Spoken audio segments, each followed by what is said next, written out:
한때 유행했던 TV 광고 카피 중에 사랑은 움직이는 거야 라는 문구가 있었습니다. 광고였음에도 불구하고 상당한 인기를 얻어서 4탄까지 제작되어졌습니다. 2017년에 조봉희 씨가 쓰는 책의 제목은요, 사랑은 동사다입니다. 국어사전을 보시면 사랑은 다른 사람을 애틋하게 그리워하고 열렬히 좋아하는 마음이라고 정의해 주고 있습니다. 사랑의 품사는 명사입니다. 그런데 사람들은요, 사랑을 명사가 아니라 동사여야 한다고 생각합니다. 사랑은 단순히 다른 사람을 향한 마음 정도가 아니라 그 마음이 구체적인 행동으로 표현되어져야만 진정한 사랑이 되어지기 때문일 것입니다. 불교의 가장 큰 특징이 자비라면 이슬람교의 제일 큰 특징이 충성이라면 기독교의 가장 큰 특징은 무엇이겠습니까? 두말할 것도 없이 사랑일 것입니다. 예수님을 사랑의 왕이라고 하지 않습니까? 최초의 복음서인 마가복음에 의하면요, 예수님은 이스라엘 전역을 쉬지 않고 이동하신 분입니다. 요단강에서 세례를 받으시고 즉시로 요단강 건너편 유대 광야로 가셔서 40일간 시험을 받으시면서 40일간 금식하시면서 사탄에게 시험을 받으셨습니다. 이후 나사렛이란 마을로 돌아오셔서 하나님의 나라를 증거하시고 이후부터는 나사렛 마을을 중심으로 해서 예루살렘으로 오고 가시며 복음을 증거하셨고, 또한 사마리아 그리고 이방인 지역이었던 요단강 건너편 데가볼리 지역으로도 끊임없이 다니시면서 복음을 증거하셨습니다. 당시의 랍비들이 자신을 찾아오는 학생들 가운데서 제자들을 선택했던 반면 예수님께서는 먼저 찾아가셔서 제자들을 부르시고 하나님의 나라를 증거하신 것입니다. 예수님께서 한 곳에 머물러 계시지 않고 움직이셨다는 것보다 더 중요한 것은요, 예수님께서 끊임없이 움직이시면서 무엇을 하셨느냐 하는 것일 것입니다.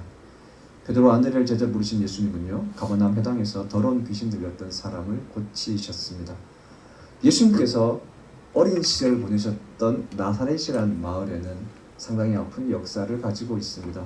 주 6년경에 로마의 황제 아우구스투스가 갈릴리의 통치자였던 아켈라오를 폐위시키고 유대인들을 통치하기 위해서 당시에 수리아 총독이었던 구레네라는 사람을 갈릴리의 총독으로 임명하게 되어집니다. 그리고 주 6년 바로 그때 갈릴리에 살고 있던 유다라는 사람이 로마에 대한 독립전쟁을 일으키게 되어집니다. 그리고 그 중심지가 갈릴리에서 대략 8km 떨어져 있던 세포리스라는 마을이었습니다.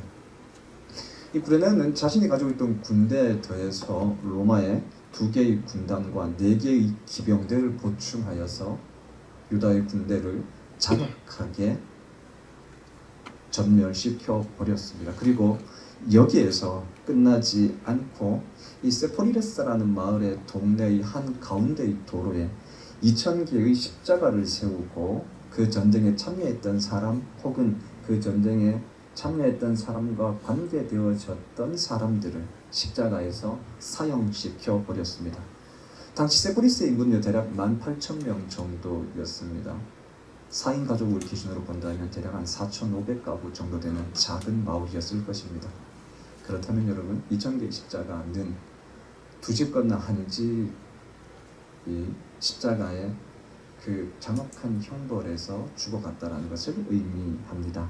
당시 세포리스라는 마을에는 피냄새로 진동했고 고통 가운데 죽어가는 사람들의 부르짖음으로 가득했었습니다. 인간의 마음을 흔히 유리병에 비유하기도 합니다. 그리고 인간의 마음은 때문에 일정한 강도 이상의 충격이 계속해서 가해지게 되어진다면 깨어져 버릴 수밖에 없습니다. 깨어진 인간의 마음을요, 정신병이라고 합니다. 사람들이 매일 고통 속에서 죽어가는 가족과 친구들을 보며 괴로워하다가 더 이상 참을 수 없는 순간과 상황이 되어지자 정신줄을 놓아버린 것입니다. 흔히 이것을 고대 사람들은 미쳤다 혹은 귀신 들렸다 라고 표현하기도 했었습니다. 당시에 갈릴리 주변에 귀신 들렸던 사람, 정신 이상자가 그렇게 차고 넘쳤던 이유이기도 합니다. 마가복음 5장에서는요, 예수님께서 갈릴리 호수 건너편이었던 데가볼리에서 만났던 군대 귀신 들렸던 사람의 이야기가 기록되어져 있습니다. 예수님께서 그 사람을 향해서 네 이름이 무엇이냐 라고 물으시자 그 사람이 내 이름은 군대입니다 라고 대답합니다. 여기서 말하는 군대가 헬라어로 레기온이라는 단어를 씁니다. 그리고 이 단어는 로마의 군세 편자 가운데 군단급 규모의 군인들을 의미합니다. 이 사람이 이렇게 정신적인 충격을 받고 정상적인 삶을 살지 못하고 있는 이유 가운데 하나가 로마의 군사적인 힘과 폭력, 바로 그것이었다는 것을 마가는 보여주고 있는 것입니다. 이러한 예는 오늘날에도 종종 볼 수 있습니다. 그날에 그랬던 것처럼 오늘날에도 수없이 많은 곳에서 전쟁이 일어나고 있습니다. 그리고 이 전쟁으로 인해서 아이를 잃어버리고 어린아이의 인형을 마치 자신의 아이인 양 안고 헤매는 어머니의 모습들, 가족을 잃고 시대에 빠져서 삶의 희망을 잃어버리고 좌절해 있는 사람들, 이러한 사람들 말입니다. 실제로 세계보건기구에서 발표한 통계에 의하면요, 전쟁을 경험한 사람들 14명 가운데 한 사람, 8%에서 9% 정도는요, 심각한 정신 이상을 겪고 있다고 합니다. 예수님 당시에는 계속된 전쟁으로 인해서 그리고 기근으로 인해서 마음이 다친 사람들이 너무 많았습니다. 예수님은 사람들이 이렇게 고통받는 것, 이것을 보시고 그들의 삶을 회복시켜 주시고자 그 발걸음은 쉬지 않으셨습니다. 나사렛을 넘어서 예루살렘으로, 유대의 모든 땅으로, 그리고 사마리아 땅과 이방인 땅까지 예수님의 발자국이 새겨지지 않은 곳이 없었던 이유이기도 합니다. 예수님은 사람들의 마음의 질병뿐 아니라 육체의 질병 역시도 돌보아 주셨습니다. 예수님이 모든 사람들이 접촉하기를 꺼렸던 한센병 환자들이나 거동이 불편한 중풍병자들, 손을 움직일 수 없었던 사람들, 듣지 못하고 말하지 못하는 사람들을 고쳐주셨던 이유도 여기에 있습니다. 당시 사회에서 건강하지 않다라고 하는 것은요, 단순히 몸이 아프다라는 걸 넘어서서 종교적으로는 부정하고 경제적으로는 가난하고 때문에 사회적으로는 소외되어질 수밖에 없는 상황 가운데 있었습니다. 한마디로 육체의 질병을 가지고 있다라고 하는 것은요, 사람다운 삶을 포기해야 하는 상황에 있다라는 말과 동의어였습니다. 사람들이 마음의 질병 혹은 육체적 질병을 가지고 살아간다는 것은 어떤 의미이겠습니까? 그것은요, 무거운 짐을 지고 살아간다라는 의미일 것입니다. 매일의 삶을 끊임없이 짐 누르는 짐이지만 결코 포기하거나 버릴 수 없는 짐, 바로 그러한 무거운 짐을 지며 살아가고 있는 삶 말입니다. 어쩌면 예수님께서 수고하고 무거운 짐진 자들아 다 내게로 오라, 내가 너희를 쉬게 하리라 라고 말씀하신 이유 역시 모든 사람이 저마다 크고 작은 짐을 지고 있기 때문에 그럴 것입니다. 여러분, 그렇다면 사랑이 움직이는 것이고 예수님이 사랑이시면 그 예수님의 발걸음은 우리 인생의 짐을 가볍게 하기 위한 발걸음이라고 할 수 있을 것입니다. 예수님은 우리의 인생의 짐을 가볍게 하기 위해서 우리에게 찾아오시는 분입니다. 그렇다면 예수님은 어떻게 우리의 인생의 짐을 가볍게 하시고 우리는 어떻게 하면 우리의 인생을 보다 가볍게 살아갈 수 있겠습니까? 당시 이스라엘 백성들을 무겁게 짓누르고 있던 짐 가운데 하나는요, 종교적 짐이었습니다. 유대교는 11조로부터 해서 성전세, 그 다음에 구제, 헌금, 그리고 각종 제사, 기타 등등의 명목으로 사람들의 소득의 20%에서 30% 정도의 무거운 종교 세금을 매기고 있었습니다. 때문에 예수님께서는 그의 공생애를 시작하셨던 그 시점부터 예수님의 발걸음의 방향은요, 예루살렘 성전으로 지어져 있다고 할 수 있을 것입니다. 누가복음 9장에 보시면요, 예수님은 예루살렘을 향하여 올라가기로 굳게 결심하셨다라고 기록되어져 있습니다. 정치적이고 종교적이고 경제적인 중심지인 예루살렘 성전이 깨끗해져야만, 새로워져야만 유대인들의 무거운 짐을 내려놓을 수 있었기 때문일 것입니다. 이러한 이유에서 예수님은 제일 먼저 예루살렘 성전을 깨끗하게 하셨고, 그리고 많은 종교적 주제들에 대해서 서기관들 혹은 제사장들 혹은 사두개인들과 논쟁하시고 그들의 모순들을 지적하셨습니다. 그 논쟁 가운데 하나가요, 가장 중요한 계명이 무엇인가에 대한 것이었습니다. 한 서기관 중 한 사람이 예수님께 나와서 가장 중요한 계명, 첫째 되는 계명이 무엇인지를 물어보았습니다. 예수님은 여기에 대해서 신명기 6장 4절의 말씀, 내 마음을 다하고 목숨을 다하고 뜻을 다하고 힘을 다하여 주 너의 하나님을 사랑하라 라는 말씀과 함께 레위기 19장의 말씀인 내 이웃을 내 몸과 같이 사랑하라 라는 말씀을 통해서 대답해 주셨었습니다. 율법이란 단순히 지켜야 하는 법 정도가 아닙니다.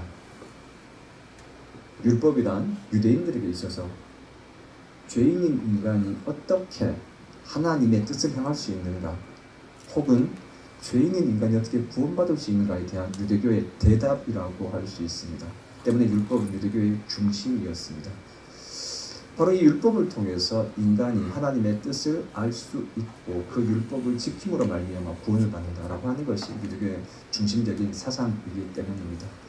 구약 성경에 대략 613가지 정도의 계명들이 있고 그 가운데 365가지는 우리가 할 수 없는 것들에 대한 계명이고 248가지는요 행할 수 있는 것들에 대한 계명입니다. 그리고 이러한 계명들을 요약해 놓았다는 것, 혹은 계명들의 핵심이 바로 십계명이라고 할 수 있습니다. 우리가 알고 있는 것처럼 십계명은요, 첫 계명에서 네 번째의 계명이 하나님에 대한 사랑과 다섯 번째, 세 번째의 계명이 인간에 대한 사랑으로 구성되어져 있습니다.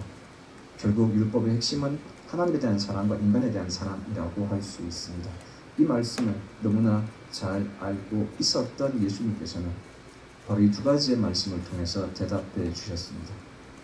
그런데 예수님은 이 말씀에서 하나님에 대한 사랑을 첫째 되는 계명으로, 이웃에 대한 사랑을 둘째 되는 계명으로 말씀하셨습니다. 때문에 많은 사람들이 이 말씀이 사랑의 우선순위에 대한 계명처럼 이해하는 경향이 있습니다.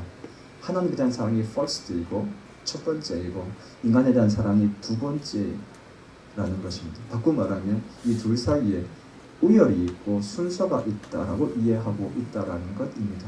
그런데 예수님께서 하셨던 이 말씀의 뜻은요, 그러한 개념이 아닙니다. 이 말씀을 이해하기 위해서 두 가지의 단어를 이해할 필요가 있습니다. 먼저는 서기관 중 한 사람이 예수님께 물었을 때 이렇게 물었습니다. 첫째가 되는 계명이 무엇입니까? 가장 중요한 계명 한 가지에 대해서 물었고 예수님은 여기에 대해서 대답하셨다는 것입니다.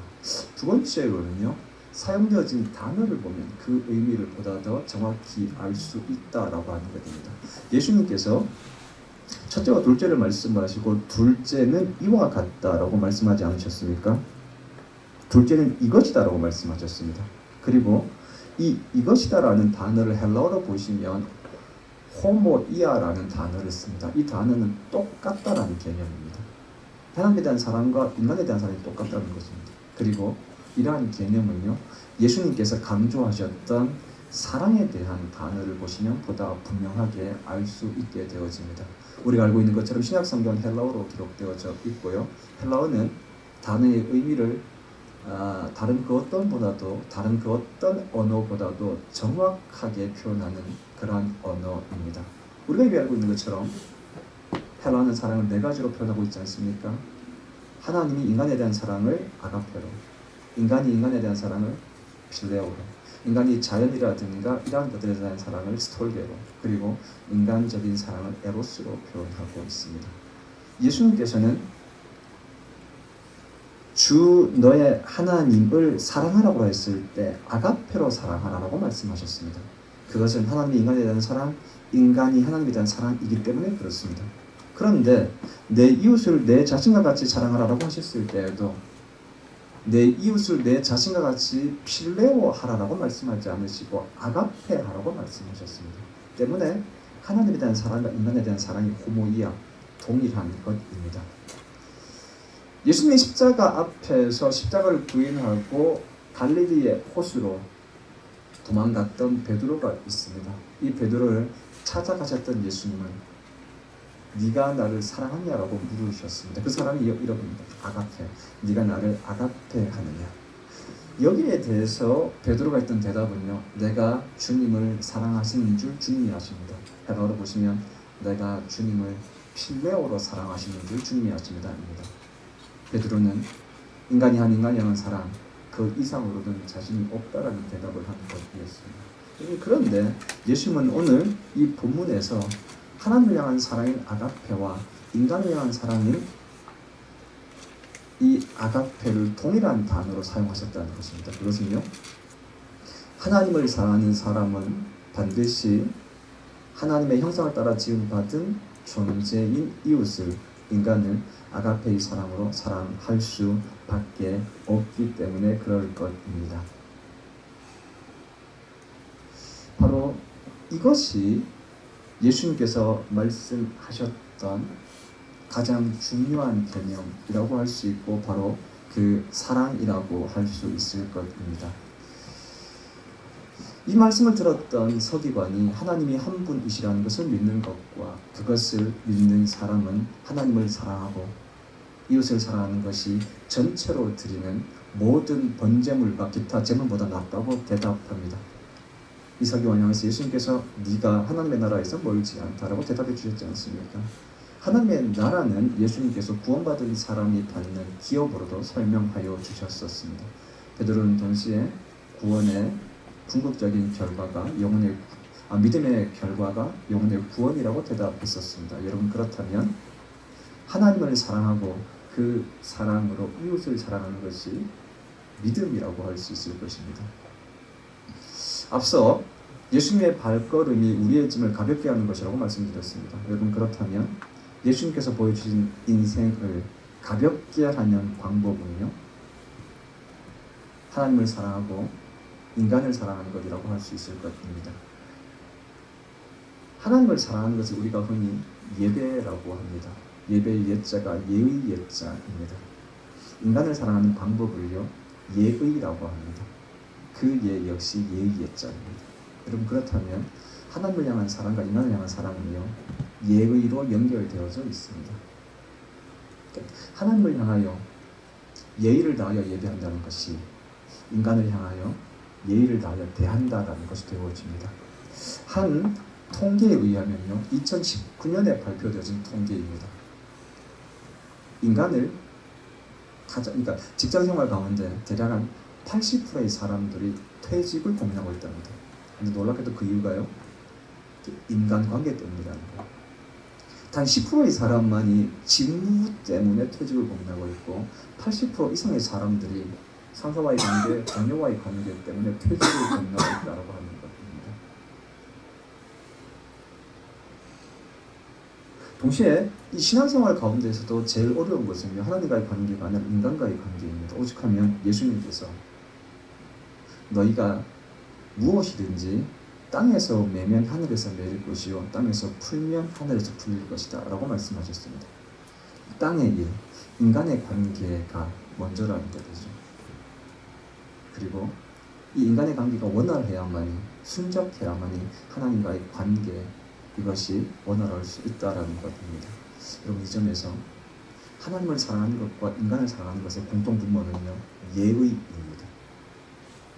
사랑에 대한 제일 적절한 정의를 우리가 흔히 고린도전서 13장이라고 그러지 않습니까? 들어봅시다. 사랑은 오래 참고, 사랑은 온유하며, 시기하지 아니하며, 사랑은 자랑하지 아니하며, 교만하지 아니하며, 무례히 행하지 아니하며, 자기의 유익을 구하지 아니하며, 성내지 아니하며, 악한 것을 생각하지 아니하며, 불의를 기뻐하지 아니하며, 진리와 함께 기뻐하고, 모든 것을 참으며, 모든 것을 믿으며, 모든 것을 바라며, 모든 것을 견디느니라.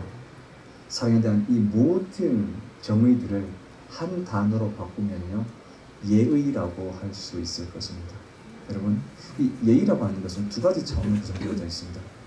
어떤 사람을 향한 예의 바른 마음가짐과 동시에 이 예의 바른 마음가짐의 표현으로서 행동이라고 할 수 있습니다. 해서 여러분, 우리가 만일 우리의 하나님을 사랑하는 그 마음으로 우리가 우리의 이웃을 만날 때 하나님을 예배하는 마음, 하나님을 만나기 위해서 예의를 갖추는 마음으로 한 사람을 대하게 되어진다면 그 관계가 어떠할 수 있겠습니까? 일어날 수 있는 여러 가지의 많은 그러한 갈등들을 줄여낼 수 있지 않겠습니까? 또한 우리가 이 예배의 자리에서 예의를 갖추고 앉아서 하나님 앞에 드린 우리의 말을 기도라고 합니다. 하나님 앞에 기도하는 마음으로, 기도하는 자세로 내 앞에 있는 가족과 이웃과 친구들을 향해서 말할 수 있다면 우리의 관계 속에 일어날 수 있는 여러 가지 많은 갈등들을 매우 줄어들 수 있지 않겠습니까? 그러면 인간의 관계를 통해서 주어지는 짐이 훨씬 더 가벼워질 수 있지 않겠습니까? 여러분, 하나님에 대한 사랑과 인간에 대한 사랑은 동일합니다. 그리고 이 하나님에 대한 사랑과 인간에 대한 사랑의 핵심에는요, 예의가 있습니다. 예배는 하나님 앞에 올려드린 예의 바른 행동과 마음가짐입니다.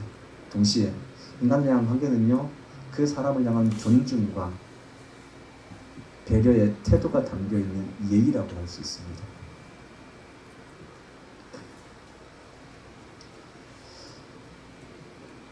예수님께서 서기관과 나눈 대화의 무대는요, 예루살렘입니다.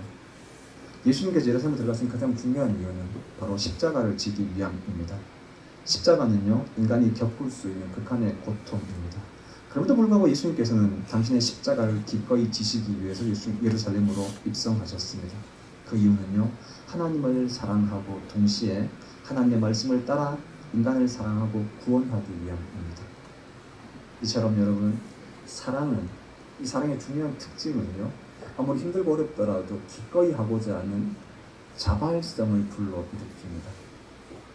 인생의 문제 가운데 하나가 바로 해야 되는데 하고 싶지 않은 것, 그것을 즐겁게 해보고 싶은 것 아니겠습니까? 여러분, 그러나 예수님 역시도 이 십자가만은 지고 싶지 않아서 눈물로 기도하셨던 때가 있습니다. 그리고 그 기도의 가운데에서 하나님이 십자가에 담긴 사랑을 확인하고 동시에 이 십자가에 담긴 인간을 향한 사랑을 확인했기 때문에 기꺼이 십자가를 지고자 하신 것입니다. 이처럼 여러분,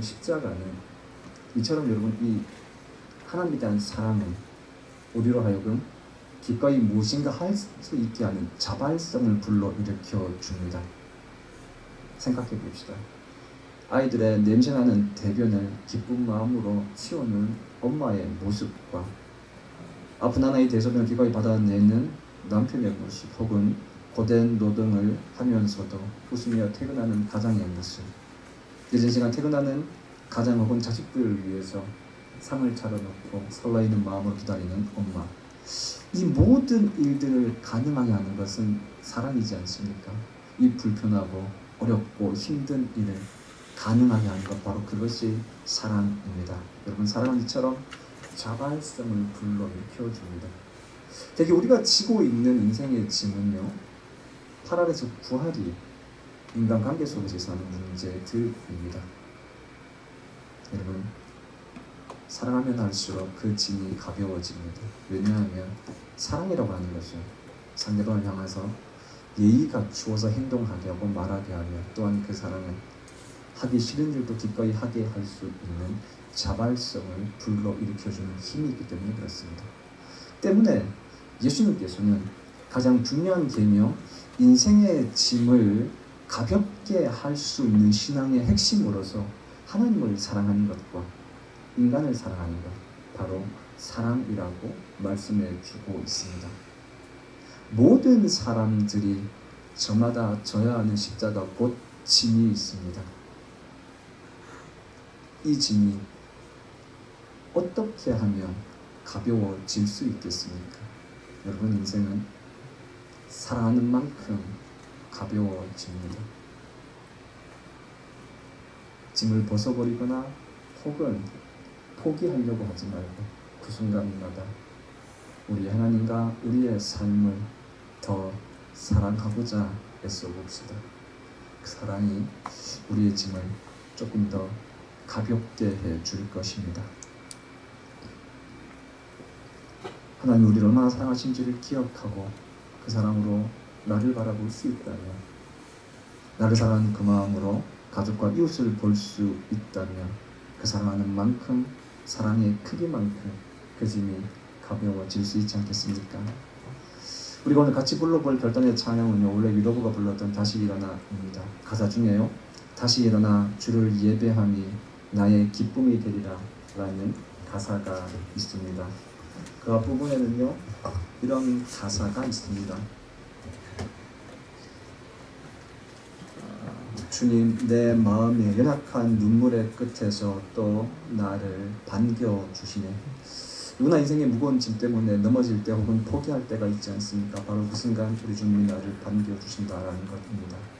다시 일어나 주를 예배하는 것이 하나님을 향하여 예의를 갖추어 엎드리고 그 순간 하나님의 사랑을 경험하고 바로 그것이 우리의 기쁨이 되어서 하나님을 향해서 인간을 향해서 사랑할 수 있게 하며 우리의 짐을 가볍게 할 수 있다라는 것일 것입니다. 이 찬양을 같이 부르시면서 생각해 봅시다. 여러분, 신앙은 인생의 나침판이라고 합니다. 학교에서 나침판 가만히 보셨죠? 나침판의 한 극은 언제나 북쪽을 가리킵니다. 때문에 방향을 알 수 있지 않습니까? 여러분, 그런데 그 나침판이 방향은 끊임없이 북쪽을 가리키고 있지만 그 나침판의 바늘은요, 고장나지 않았다면 계속해서 흔들려야 합니다. 여러분, 우리의 신앙의 방향과 삶의 방향이 비록 올바른 방향으로 가고 있다 할지라도 끊임없이 흔들리며 나아갈 수밖에 없습니다. 무거운 짐으로 인해서 혹은 다른 어떤 요소들로 인해서 넘어질 수도 있고 흔들릴 수도 있습니다. 여러분, 그것이 신앙입니다. 그때마다 오늘 이 찬양 다시 일어나 기억하시면서 우리의 마음을 다잡고 한 걸음씩 사랑하며 걸어가 보겠습니다. 아멘.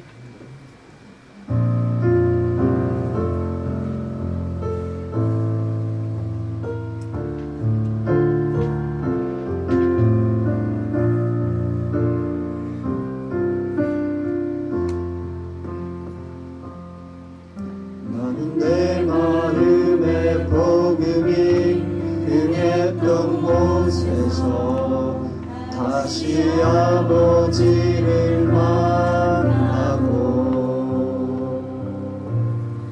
주님, 내 마음의 연약한 눈물의 끝에서 또 나를 반겨주시네. 잡다 생각했던 그의 그릇이 다시 나를 회복해 하시네. 다시 일어나 주를 예배하니 내 모든 기쁨이 되리. 그의 기쁨 되며 삶의 모든 순간을 주께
일어나 주를 예배하니 다시 일어나 주를 예배하니 내 모든 기쁨이 되리 그의 기쁨 되어 삶의 모든 순간을 주께 다 내어드리 다시 일어나 주를 경배하니 다시 일어나 주를 예배하니 내 모든 기쁨이 되리 그의 기쁨 되어 삶의 모든 순간을 주께 다 내어드리리. 기도하겠습니다. 다시 일어나 복음의 진주 말씀 앞에 서게 하여 주시옵소서. 우리의 마음과 하나님을 사랑하는 것과 이웃을 사랑하는 것 그래서 복음의 핵심을 다시금 기억하게 하여 주시어서 우리로 하여금 우리의 정성을 다하여 하나님을 사랑하게 하여 주시고 하나님을 사랑하는 만큼 우리의 가족과 이웃을 사랑할 수 있도록 인도하여 주시옵소서. 하나님이 나를 사랑하시는 그 사랑의 눈빛으로 자신을 바라볼 수 있도록 도와주시고 내가 나를 사랑하는 만큼 가족과 이웃을 사랑하게 하여 주시며 사랑하는 만큼 우리의 삶의 짐이 가벼워지게 하여 주시옵소서. 주님 끊임없이 우리의 삶을 주님으로 무거운 있음을 고백합니다. 주님 기꺼이 사랑함으로 이 짐을 짊어질 수 있게 하여 주시옵소서. 주님 우리로 하여금 주님을 사랑하시는 하나님 우리로 하여금 사랑하게 하여 주시옵소서. 주님 우리로 하여금 사랑하시게 하여 주시옵소서. 주님 되시는 주시는 주님 아버지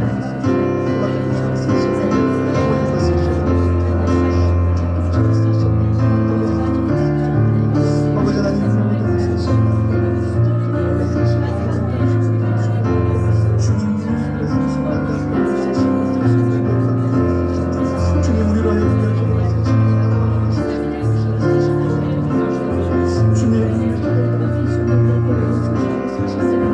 우리로 하여금 주님을 보고 사랑하시는 마음으로 보여주시고 주님을 사랑하는 그 사랑이 크게 만든 우리 자신을 사랑하시도록 보여주시옵소서. 주님 사랑하며 우리의 힘을 지게 하여 주시옵소서. 사랑으로 이 힘을 드릴 수 있도록 인도하여 주시옵소서. 사랑과 우리의 인생의 힘을 가벼워지게 하여 주시옵소서. 주님 너무 주시옵소서. 주님 우리로 하여금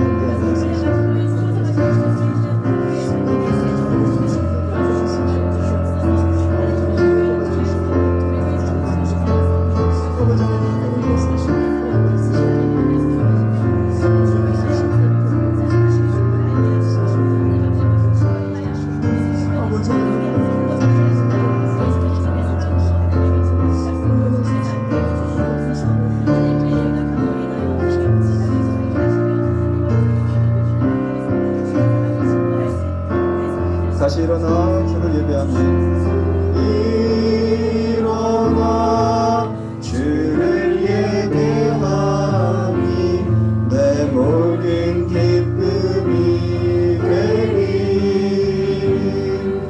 그의 기쁨 되어 삶의 모든 순간을 주께 다 내어 다시 일어나 주를 예배하니 내 모든 기쁨이 되니 다시 일어나 주를 예배하니 내 모든 기쁨이 되리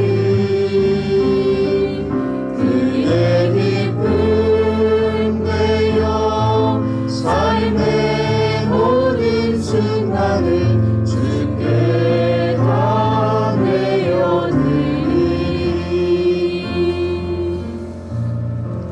우리를 사랑하시는 하나님의 그 사랑으로 우리를 사랑하게 하시고 우리 자신을 아끼고 사랑하듯 이웃을 사랑하게 하여 주시옵소서. 하나님을 예배하듯 이웃을 향해서 예의를 갖추어 대하게 하시며 하나님께 기도하는 정성으로 이웃과 대화를 나누게 하소서. 그리하여 사랑하는 만큼 우리의 삶이 가벼워지게 하소서. 지금은 우리의 짐을 가볍게 하기 위해서 우리에게 오신 예수님의 은혜와 우리를 사랑하심으로 우리의 짐을 가볍게 하신 하나님의 사랑과 그 사랑으로 이웃을 사랑하게 하시는 성령님의 능력이 오늘 예배드린 우리 교회 모든 성도들에게 영원히 함께하여 주시기를 간절히 축원합니다. 아멘.